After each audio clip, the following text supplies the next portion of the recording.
À perte de vue, les sentinelles de Sonora, ces cactus qui règnent sur le désert le plus grand d'Amérique. Décor de western où l'homme semble à première vue absent. Un monde a priori inhospitalier mais qui recèle 2500 espèces de plantes.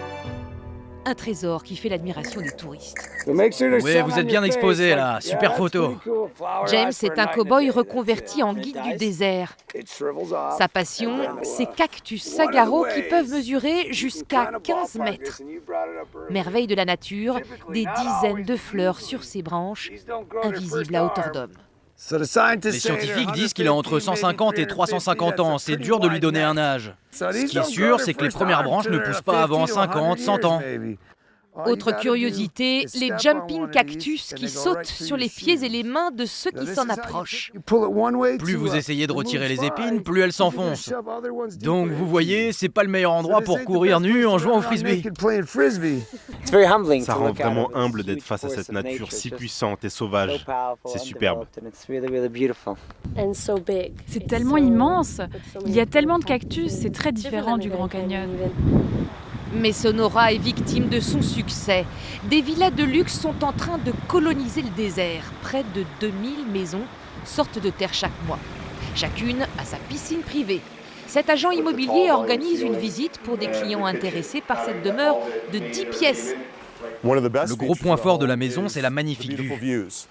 Prix affiché 2 millions d'euros, bien moins cher qu'en Californie, l'État voisin. Une maison de ce genre en Californie, avec une telle surface, coûterait environ 10 millions d'euros. On adore le désert et l'énergie qu'il dégage. Le climat est incroyable et le prix est assez raisonnable. Les promoteurs immobiliers se frottent les mains. Pat et Sharon vendent des terrains constructibles à tour de bras. L'appétit pour le désert est illimité. On va continuer à bâtir et à s'étendre. Tant qu'il y aura de la surface disponible, il y aura des gens qui voudront leur maison ici et des promoteurs immobiliers pour les construire. La moitié des terres du désert sont protégées. Les autres peuvent être construites. Bob est originaire de la région. Il dénonce les autorités qui encouragent ce boom immobilier. Tout cela, c'est parce que les villes veulent récupérer plus d'argent grâce aux impôts locaux. Le Grand Ouest sauvage, c'est fini. Moi, j'ai connu la fin de son âge d'or. C'est tout l'écosystème du désert qui est menacé. Cet environnementaliste nous montre des cactus centenaires, premières victimes des chantiers de construction. Les projets immobiliers ici détruisent des plantes qu'on ne pourra jamais complètement remplacer. Tous les animaux qui vivent grâce aux cactus doivent trouver un autre habitat. Et dans la plupart des cas, ils ne survivent pas. Avec l'urbanisation, les routes se multiplient. Ce pont est une passerelle pour les animaux afin d'assurer la continuité de leur territoire et empêcher qu'ils se fracassent contre une voiture.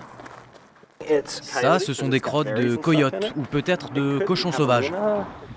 Voici un mouflon et son petit qui traversent. Cougars, coyotes, biches, la faune du désert, de plus en plus à l'étroit.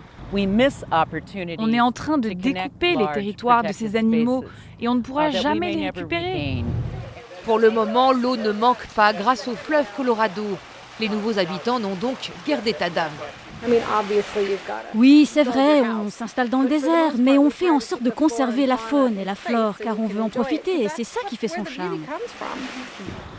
Le désert de Sonora est grand comme la moitié de la France. Il y a donc de la place pour construire, au risque d'abîmer à jamais la beauté sauvage de ce symbole de l'Ouest américain.